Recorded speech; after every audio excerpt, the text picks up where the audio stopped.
O luto é uma ferida aberta que lateja em silêncio, mas a traição de quem deveria nos proteger é como sal abrasivo jogado sobre a carne viva. Quando Vicente partiu, o mundo ao meu redor desmoronou em tons de cinza e o vazio da nossa cobertura no bairro de Lourdes parecia gritar seu nome. Eu acreditava que a ausência dos meus pais e da minha irmã no velório era um reflexo de uma dor incapacitante, um choque profundo que os impedira de dizer adeus. No entanto, ao cruzar o umbral da porta da casa onde cresci, com o peso de uma herança milionária e o coração em frangalhos, descobri que o silêncio deles não era tristeza, era cálculo. O que ouvi por trás daquelas portas de madeira pesada transformou minha dor em uma chama gélida de vingança. Esta não é apenas uma história sobre a perda de um grande amor, mas sobre como o sangue pode ser mais frio que o mármore de um túmulo quando o dinheiro entra em jogo. Antes de começarmos essa história incrível, não se esqueça de curtir o vídeo, se inscrever no canal e contar pra gente nos comentários de onde você está ouvindo essa história. O céu de Belo Horizonte parecia pesar sobre meus ombros, tingido por um cinza chumbo que ameaçava desabar em chuva a qualquer momento. Uma moldura perfeita para o dia em que enterrei o amor da minha vida. O cemitério Parque da Colina estava silencioso, exceto pelo som rítmico das pás de terra batendo contra a madeira do caixão de Vicente, um som que ecoava dentro do meu peito como um metrônomo de agonia. Eu estava sozinha. O vento frio que descia da Serra do Curral chicoteava meu rosto, desmanchando os fios do meu coque e carregando o cheiro acre dos crisântemos murchos. Olhei ao redor uma última vez, buscando desesperadamente os rostos de Arnoldo, Estela e Lorena, meus pais e minha irmã. Mas o único vulto que vi foi o de Dr. Fontes, o advogado e melhor amigo de Vicente, que mantinha uma distância respeitosa, os olhos baixos sob o peso de um segredo que ele ainda não me revelara por completo. A ausência da minha família era um espinho cravado na minha garganta. Eles alegaram que a dor de perder o genro querido era insuportável demais para suportar o rito fúnebre. Estela, minha mãe, tivera uma suposta crise de pressão. Arnoldo, meu pai, dissera que não tinha forças para me ver naquele estado. E Lorena, sempre dramática, alegara que sua ansiedade a impedira de sair de casa. Eu, na minha ingenuidade banhada pelo luto, acreditei. Senti pena deles. Senti que precisava ser o pilar que sustentaria a todos nós, mesmo quando minhas próprias pernas pareciam feitas de gelo fino prestes a quebrar. Saí do cemitério com o corpo dormente, dirigindo mecanicamente em direção à nossa antiga casa na Pampulha, a residência ampla onde cresci e onde meus pais ainda viviam. Vicente e eu morávamos em uma cobertura espetacular no bairro de Lourdes, um refúgio de vidro e mármore que ele havia decorado com cada detalhe do nosso sonho de futuro. Agora, aquele imóvel era apenas um sarcófago de luxo. Dr. Fontes havia me entregado uma pasta de couro preta antes de eu entrar no carro. Leia em casa, Bia. Vicente queria que você soubesse disso no momento certo. Ele sabia... Bem, ele conhecia as pessoas. Ele disse, com uma entonação que só entendi muito depois. Ao estacionar o carro em frente à mansão da Pampulha, o cheiro de jasmim do jardim, que costumava me trazer paz, agora me causava náuseas. Eu precisava do abraço de Estela. Precisava que Arnoldo me dissesse, com sua voz grave de engenheiro, aposentado, que o mundo continuaria girando. Entrei pela porta lateral, a que dava para a cozinha, com os passos abafados pelo carpete grosso que Vicente tanto detestava. O silêncio da casa era absoluto, interrompido apenas pelo zumbido baixo da geladeira. Eu estava pronta para subir as escadas e entrar no quarto deles, mas um murmúrio vindo do escritório de meu pai me fez parar. Ele não pode ter sido tão cuidadoso assim, Arnoldo. A menina é uma tonta, sempre foi. Ele deve ter deixado brechas. Era a voz de Lorena. Não havia rastro de ansiedade ou choro. Seu tom era agudo, calculista, desprovido de qualquer empatia. A questão não é o cuidado dele, Lorena, mas o volume da herança. A voz de Arnoldo soou pesada e fria como o metal das moedas que ele tanto cobiçava. Dr. Fontes me ligou ontem sob sigilo. Vicente deixou não só a cobertura em Lourdes, mas 3 Fundos de investimento que ultrapassam a casa dos 7 milhões, além das patentes da empresa de tecnologia. Se não agirmos agora, a Beatriz vai gastar tudo isso com terapia ou doar para alguma caridade idiota. Meu coração falhou uma batida. O ar parecia ter se transformado em cacos de vidro nos meus pulmões. Eu me encostei na parede de madeira, sentindo o suor frio escorrer pelas minhas costas sob o vestido de linho preto. 7 milhões? Eu sabia que Vicente era próspero, mas ele nunca ostentara a verdadeira dimensão de sua fortuna. E o Dr. Henrique? A voz da minha mãe, Estela, surgiu suave e venenosa. Ele confirmou o horário? Sim, respondeu Arnoldo. Enquanto o enterro acontecia, fomos ao consultório dele. Henrique é um psiquiatra de renome e, mais importante, é meu devedor. Ele já preparou o laudo preliminar. Vamos alegar que a Beatriz entrou em um estado de luto psicótico com delírios persecutórios e incapacidade de gerir a própria vida civil. O trauma da perda repentina do marido é o gatilho perfeito. Com esse laudo e o depoimento de nós três, entramos com o pedido de interdição judicial amanhã mesmo. Isso mesmo, Lorena completou, e eu podia quase ver o sorriso perverso em seu rosto. Uma vez que ela seja declarada incapaz, você, pai, assume a curatela de todos os bens. Mudamos ela para um retiro de repouso no interior, longe dos holofotes. E finalmente resolvemos nossa situação. Eu não aguento mais essa fachada de classe média alta, morando em uma casa que está caindo aos pedaços por falta de manutenção. Quero a cobertura de Lourdes. Aquele terraço com vista para a cidade é o meu lugar por direito. As lágrimas que eu segurava não eram de tristeza. Eram de uma fúria tão pura e incandescente que senti a temperatura do meu corpo subir instantaneamente. Meus pais, as pessoas que eu amava e respeitava, haviam trocado o luto pela minha morte em vida. Eles não foram ao funeral do homem que me fez feliz para negociar minha sanidade com um psiquiatra corrupto.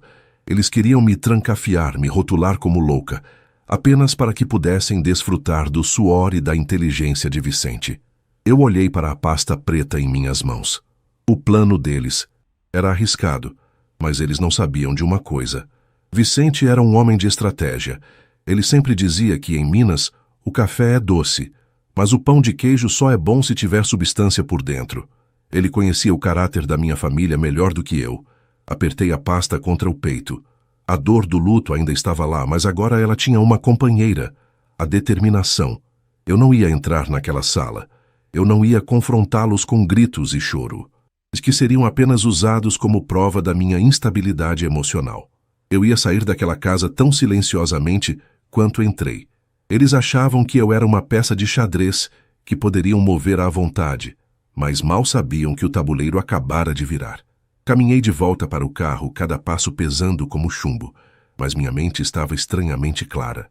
O cheiro de chuva finalmente se concretizou em gotas pesadas que começaram a lavar. O asfalto da Pampulha. Eu liguei o motor, o som do carro ecoando como um rugido de guerra. Eles queriam uma louca?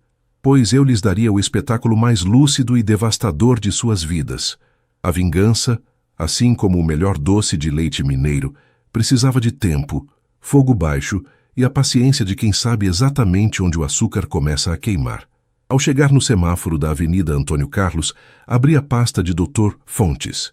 No topo dos documentos, havia uma nota escrita à mão por Vicente, datada de apenas uma semana antes de seu acidente cardiovascular. Bia, meu amor, se você está lendo isso, é porque o pior aconteceu. Não confie no silêncio deles. Use o que deixei para se proteger.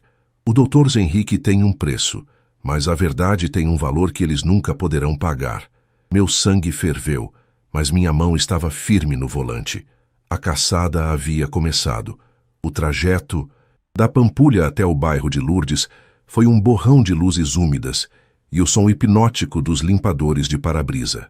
Ao entrar na garagem do edifício, uma torre de granito e vidro que se erguia soberana em uma das ruas mais arborizadas de Belo Horizonte, o porteiro, o senhor Juvenal, me cumprimentou com um olhar de profunda compaixão. Ele não sabia que a viúva que ele via, com os olhos vermelhos e o vestido amassado, já não era mais a presa. mas sim a jogadora que estava aprendendo as regras de um jogo sangrento. Subi pelo elevador privativo, sentindo o leve solavanco que costumava me dar conforto, mas que agora parecia o início de uma descida ao inferno. A cobertura estava mergulhada na penumbra. O cheiro de Vicente ainda impregnava o ambiente. Uma mistura de café recém-passado, couro das poltronas e o perfume de sândalo que ele usava. Cada objeto ali, o quadro de Di, Cavalcante na parede da sala de jantar, os cristais de São Marcos sobre o aparador de Jacarandá, era uma memória que agora doía como uma ferroada. Mas eu não podia me dar ao luxo de desmoronar. Acendi apenas a luminária de luz quente sobre a mesa de centro e espalhei o conteúdo da pasta de couro preta. O que encontrei foi um dossiê meticuloso. Vicente não era apenas um homem de negócios. Ele era um observador silencioso das falhas humanas. Havia cópias de extratos bancários de meu pai, Arnoldo, revelando uma dívida monumental com agiotas e impostos atrasados da empresa de engenharia que ele quase faliu. Havia também fotos de Lorena em festas clandestinas e comprovantes de transferências que Vicente fizera para limpar a sujeira que ela deixava por onde passava. Mas o item mais precioso era um envelope pardo selado com a inscrição "Em caso de traição médica". Dentro dele, descobri a conexão entre meu pai e o Dr. Henrique. O renomado psiquiatra não era apenas um devedor de Arnoldo por gratidão. Ele era sócio oculto em um esquema de desvio de medicamentos de alto custo de uma clínica popular. Vicente havia descoberto tudo meses antes. Ele sabia que, se algo acontecesse a ele, minha família se voltaria contra mim como hienas em busca de carcaça. Ele me deixou as armas, mas a coragem para puxar o gatilho teria que vir de mim. O som do interfone cortou o silêncio às 10 da noite. Era o porteiro avisando que meus pais e Lorena estavam subindo. Eles não perdem tempo, pensei, sentindo um gosto metálico na boca. Corri para o banheiro, joguei água fria no rosto e forcei meus olhos a parecerem mais inchados e perdidos do que realmente estavam. Eu precisava ser a Beatriz que eles esperavam. A mulher quebrada, vulnerável, pronta para ser interditada. Quando a porta se abriu, eles entraram como se o apartamento já lhes pertencesse. Minha mãe, Estela, trazia um pote de pão de queijo, um gesto tão mineiro e tão falso que quase me fez rir. Ela correu para me abraçar. O cheiro de laque e Chanel na me tapa às 5 me sufocando. Oh, minha filhinha, como você está? Não conseguimos pregar o olho pensando em você sozinha neste palácio vazio. O luto é traiçoeiro, querida. Ele faz a mente pregar peças, e disse ela, com aquela voz aveludada que costumava me acalmar na infância, mas que agora soava como o deslizar de uma cobra na grama seca. Estou tentando entender, mãe. O vazio aqui dentro é maior que o apartamento, respondi forçando um soluço, deixando-me cair no sofá de linho. Arnoldo caminhou até a varanda, observando a vista da cidade, as luzes da Savassi brilhando ao longe. Ele batia com a aliança de ouro no parapeito de vidro, um tique nervoso que ele tinha quando estava calculando lucros. Beatriz, estivemos conversando. Você não está em condições de tomar decisões. A papelada do inventário, os fundos, a manutenção desta cobertura, é muita coisa para uma mulher em estado de choque. O Dr. Henrique, um grande amigo, sugeriu que você tire um tempo. Um retiro, talvez. Ele pode vir aqui amanhã para uma conversa. Que amigável, apenas para te dar um suporte emocional. Um retiro, mas eu acabei de enterrar o Vicente, murmurei, escondendo o rosto entre as mãos para ocultar o brilho de ódio em meus olhos. É pelo seu bem, mana. Lorena interveio, já servindo-se de um uísque caro no bar de cristal de Vicente. Você tem falado coisas estranhas, sabia? Disse que ouvia a voz dele no corredor ontem. Isso é preocupante. O Dr. Henrique disse que são alucinações auditivas típicas de um surto. Se não tratarmos agora, pode ser irreversível. Eu congelei. Ela já estava inventando sintomas. A rapidez com que eles estavam construindo a narrativa da minha loucura era assombrosa. Se eu protestasse com veemência, seria que agressividade maníaca. Se eu ficasse em silêncio, seria apatia catatônica. Eles haviam cercado todas as saídas. Se vocês acham que é o melhor, eu disse com a voz embargada, Talvez eu precise mesmo desse doutor. Eu só quero que essa dor pare. Vi o olhar de triunfo que Arnoldo trocou com Estela. Eles achavam que a vitória estava garantida. Eles não perceberam que eu não toquei no pão de queijo, nem que minha mão, sob a almofada, apertava o gravador do meu celular que capturara cada palavra daquela encenação barata. Isso mesmo, querida. Amanhã às 10, Henrique estará aqui. Vamos resolver. Tudo. Você só precisa assinar uns documentos para que seu pai possa cuidar das burocracias enquanto você descansa. Estela acariciou meu cabelo, e eu tive que lutar contra o impulso de morder sua mão. Eles se despediram pouco depois, prometendo voltar pela manhã. Assim que a porta se fechou e ouvi o elevador descer, eu me levantei. A fragilidade desapareceu, dando lugar a uma rigidez de aço. Peguei o telefone e liguei para o doutor Fontes. Doutor, é a Beatriz. Eles morderam a isca. Amanhã teremos a visita do doutor Henrique. Quero que você prepare a nossa contraofensiva. Vamos precisar daquela conexão com o Conselho Regional de Medicina que o Vicente mencionou no dossiê. E, doutor, consiga para mim o endereço atualizado daquele apartamento que o meu pai mantém escondido da minha mãe, no bairro Santo Antônio. Se eles querem brincar de destruir famílias, vamos começar pela nossa. Desliguei e caminhei até a varanda onde meu pai estivera segundos antes. O ar de Belo Horizonte estava fresco após a chuva e o cheiro de terra molhada subia dos canteiros da rua.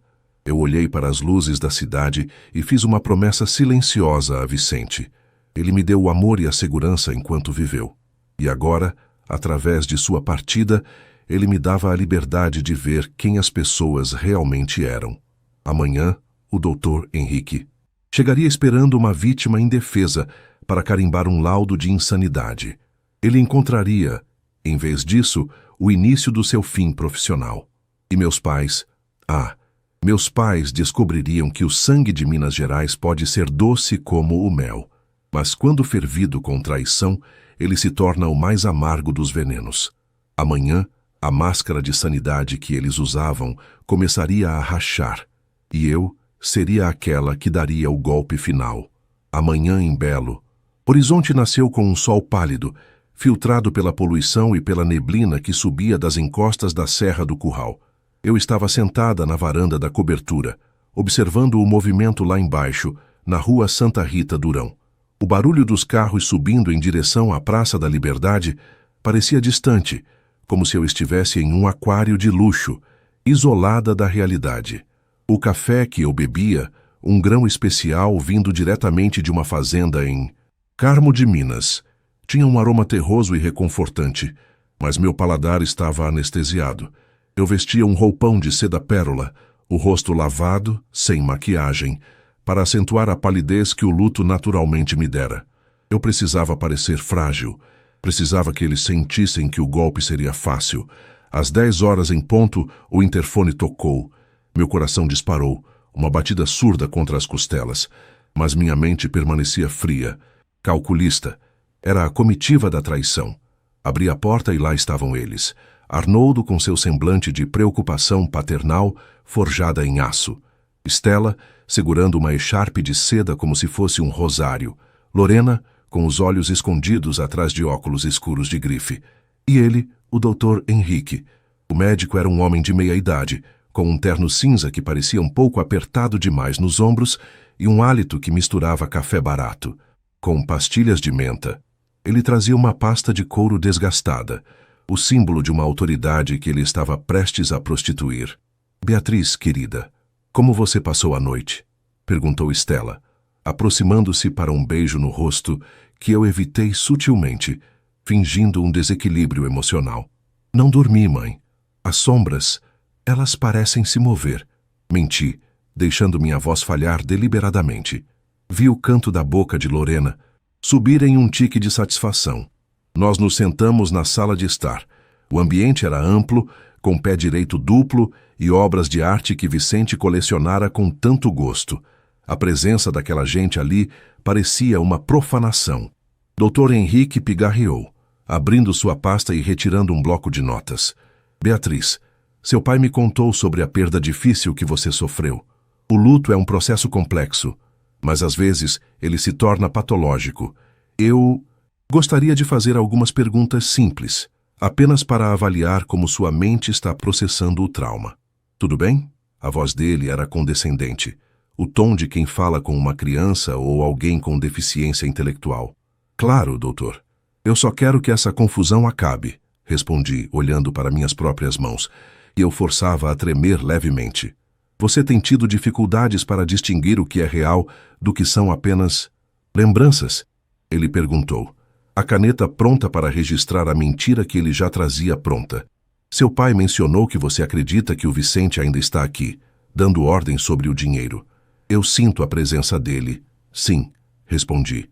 E desta vez não foi mentira. Mas as ordens dele são bem claras, doutor. Ele me deixou tudo organizado. Ele sabia que algumas pessoas tentariam se aproveitar da minha dor.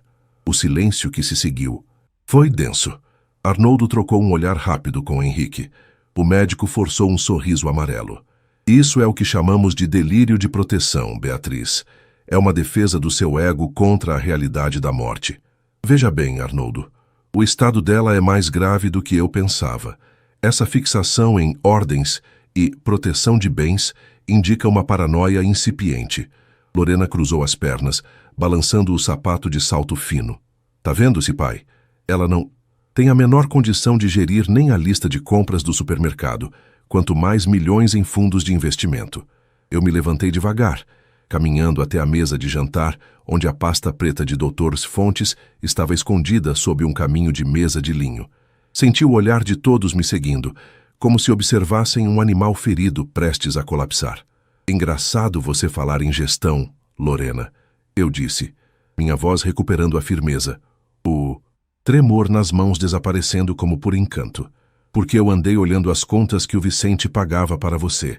As clínicas de reabilitação que nunca funcionaram. Os carros que você bateu embriagada e que ele quitou para não te ver na cadeia. Você quer a cobertura de Lourdes? Para quê? Para transformá-la em um antro de festas bancadas pelo sangue do homem que você nem teve a decência de chorar no enterro? Beatriz, que agressividade é? Essa! Arnoldo levantou-se, a voz de trovão tentando retomar o controle. O doutor tem razão. Você está em surto. Henrique, anote isso. A oscilação de humor é evidente. Ah, anote sim, doutor Henrique, eu disse, pegando um envelope pardo da pasta e jogando-o sobre a mesa de centro, bem na frente do médico. Aproveite e anote também o número do processo administrativo que o Conselho Regional de Medicina vai abrir contra o senhor. Amanhã. O Vicente sabia do seu esquema de desvio de medicamentos na Clínica Popular de Venda Nova. Ele tinha as notas fiscais frias, as fotos das caixas sendo descarregadas na calada da noite. O senhor não está aqui para me avaliar. O senhor está aqui porque o meu pai prometeu perdoar a dívida de jogo que o senhor tem com o agiota que ele indicou. Não é mesmo? O rosto de Henrique passou do cinza para um tom de cera branca.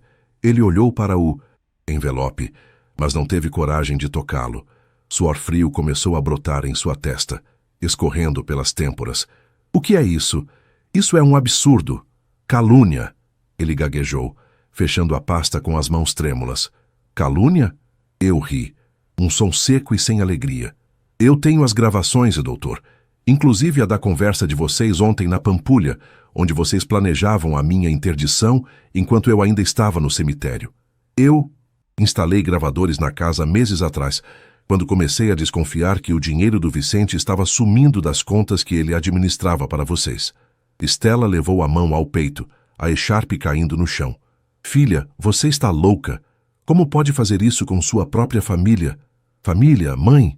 Família é quem apoia, não quem planeja o seu cárcere privado. Olhei fixamente para ela, vendo a máscara de mãe sofredora desmoronar. E por falar em família, pai, como vai os seus investimentos no bairro Santo Antônio? Aquela moça, a mestre de obras, como é mesmo o nome dela? Ah, sim, Renata. A cobertura que você comprou para ela com o dinheiro que o Vicente te emprestou para salvar a empresa. É adorável. Eu tenho as fotos, a escritura no nome da empresa de fachada e o registro das visitas diárias que você faz lá enquanto diz para a mamãe que está em reuniões. De sindicato. O silêncio agora era mortal. Estela olhou para Arnoldo com uma expressão de horror puro. A traição conjugal, para ela, era um pecado maior do que o roubo contra a própria filha. As alianças de poder que os uniam estavam se estilhaçando diante dos meus olhos. Beatriz, vamos conversar, não precisa ser assim. Arnoldo tentou dar um passo à frente, mas eu recuei, o asco evidente no meu rosto. Não temos nada para conversar, Arnoldo. Dr. Henrique, se o senhor sair daqui agora e entregar sua carta de renúncia ao CRM, talvez eu não envie as provas do desvio de remédios para o Ministério Público. Mas se eu vir sua cara de novo, o senhor vai preso antes do pôr do sol. Henrique não esperou uma segunda ordem. Ele pegou sua pasta e saiu do apartamento quase correndo, sem olhar para trás. Estavam apenas os três. Os predadores que haviam se tornado presas. Quanto a vocês, eu disse, minha voz agora baixa e perigosa como o ronco de um motor, vocês têm 24 horas para sair da casa da Pampulha. Aquela casa está no nome do Vicente, como garantia das dívidas que o papai nunca pagou. Eu vou vendê-la. Vocês podem ir morar no apartamento de Santo Antônio. Se a mamãe ainda quiser olhar na sua cara, pai, você não faria isso. Lorena sussurrou, o choque paralisando suas feições. Eu já fiz. Os advogados do Dr. Neufontes estão protocolando as notificações agora mesmo. Vocês queriam me declarar incapaz? Pois eu nunca estive tão lúcida. Saiam da minha casa. Agora, eles saíram em um silêncio fúnebre, uma procissão de derrotados. Fechei a porta e encostei a cabeça na madeira fria. Eu havia vencido a primeira batalha, mas o peso daquela vitória era esmagador. Eu estava rica, segura, mas estava verdadeiramente sozinha. No entanto, enquanto olhava para a foto de Vicente sobre o aparador, senti um sopro de paz. A vingança estava apenas começando a ser servida, e o prato principal ainda estava no fogo. A semana que se seguiu àquela manhã de confronto no bairro de Lourdes foi um turbilhão de documentos, assinaturas e um silêncio sepulcral que emanava do meu telefone. Eu havia bloqueado os números de Arnoldo, Estela e Lorena, mas as mensagens de voz transbordavam na caixa postal, variando entre ameaças jurídicas patéticas de meu pai e súplicas regadas a choro e manipulação de minha mãe. Eu não ouvi nenhuma delas até o fim.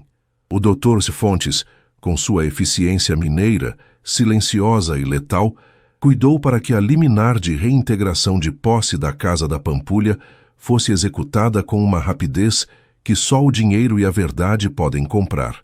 Naquela quarta-feira, o sol de Dinziet, Belo Horizonte, estava impiedoso, refletindo-se nas águas da Lagoa da Pampulha e criando uma miragem de calor sobre o asfalto. Eu decidi que precisava estar lá, não por sadismo, mas por encerramento. Estacionei o carro a alguns metros da entrada da mansão e observei o caminhão de mudança parado à porta. O cenário era melancólico. Aquela casa, que um dia foi o símbolo do sucesso de um engenheiro respeitado, agora parecia uma carcaça sendo despojada de suas entranhas. Caixas de papelão se amontoavam no jardim e o cheiro de poeira e mofo subia das janelas abertas, como se a própria estrutura estivesse exalando os segredos que guardou por décadas. Vi Estela sentada em um banco de ferro sob a mangueira, os olhos perdidos no horizonte. Ela parecia ter envelhecido 10 anos em 3 dias. A descoberta da traição de Arnoldo com a mestre de obras, Renata, havia sido o golpe de misericórdia em sua dignidade. Ela não lutou contra o despejo.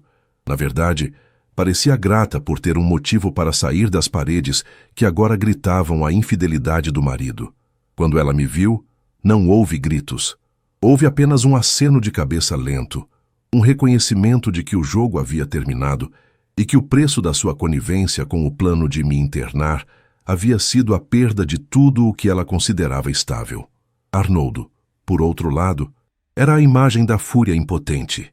Ele discutia com um dos oficiais de justiça, gesticulando com os braços curtos, a camisa de botão manchada de suor. Quando seus olhos encontraram os meus, ele parou. O ódio que emanava dele era quase palpável, mas sob o ódio havia o medo. O medo de um homem que sabia que, sem o suporte financeiro que Vicente provia, ele era apenas um devedor de agiotas e um engenheiro sem crédito na praça. Você está feliz agora, Beatriz? Ele gritou, a voz rouca ecoando pelo jardim. Destruiu sua própria família por causa de um orgulho besta. Deixou sua mãe na rua por causa de uma cobertura de luxo. Caminhei em direção a ele, sentindo o cascalho da entrada estalar sob meus sapatos. Eu não sentia o sangue ferver mais. Eu sentia apenas uma calma glacial. Eu não deixei ninguém na rua, Arnoldo. Eu deixei vocês exatamente onde merecem estar, diante das consequências das suas escolhas. A casa da Pampulha foi vendida hoje pela manhã. O comprador é uma fundação que cuida de mulheres vítimas de violência doméstica. Achei apropriado. E quanto à família, ela morreu no momento em que você e o Dr. Henrique assinaram aquele laudo falso, enquanto o corpo do meu marido ainda estava quente. Lorena apareceu na porta principal, carregando uma mala de grife que provavelmente ainda nem tinha sido paga. Ela me olhou com um desprezo que escondia uma inveja corrosiva. Você acha que venceu, né? Ela disse com a voz esganiçada. Mas você vai ficar sozinha naquele apartamento gigante, falando com as paredes. Ninguém vai te amar, Bia. Vão amar o seu dinheiro, assim como nós amávamos o do Vicente. Talvez, respondi, mantendo o tom de voz baixo e firme. Mas eu prefiro a solidão da verdade ao banquete da traição que vocês me serviam todos os domingos. E, Lorena, um conselho.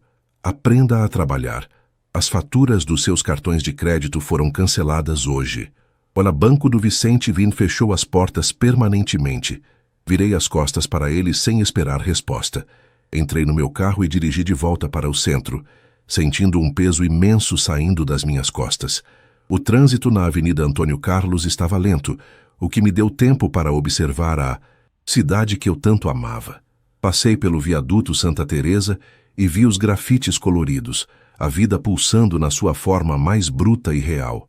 O realismo da vida mineira, com suas montanhas que escondem e revelam, nunca me pareceu tão claro. 6 meses se passaram. O outono chegou, trazendo aquele vento gelado que faz a gente buscar o conforto de um café bem quente e um pão de queijo saído do forno no Mercado Central. Eu estava sentada em uma mesa de canto na Savassi, lendo um relatório de investimentos. A herança de Vicente tinha sido multiplicada.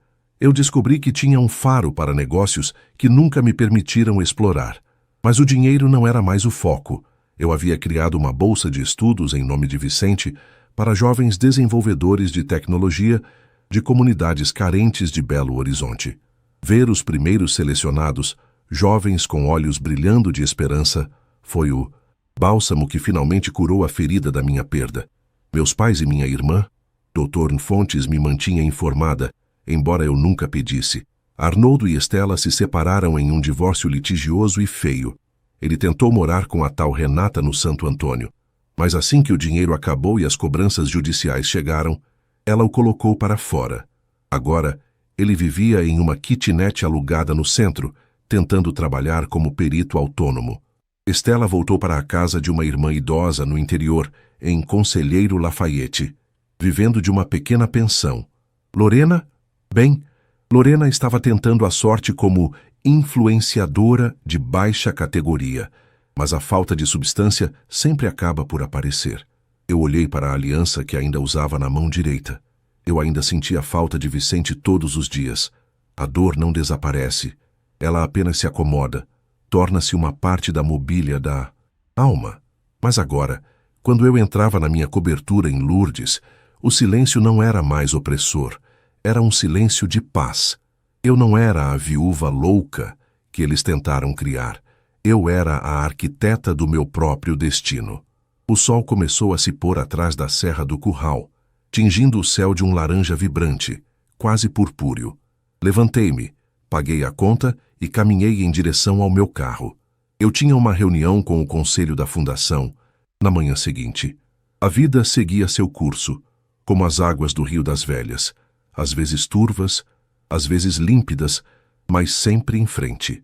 Eu havia sobrevivido ao veneno da minha própria linhagem e emergido mais forte. A vingança não foi um ato de destruição, mas um ato de purificação. Eu limpei o terreno da minha vida para que algo real pudesse finalmente crescer. Ao chegar em casa, olhei para a vista da cidade iluminada, Belo Horizonte. Brilhava como um mar de diamantes sob o manto negro da noite. Eu respirei fundo o ar fresco e sorri. Eu estava viva, eu estava lúcida, e pela primeira vez em muito tempo eu estava em casa.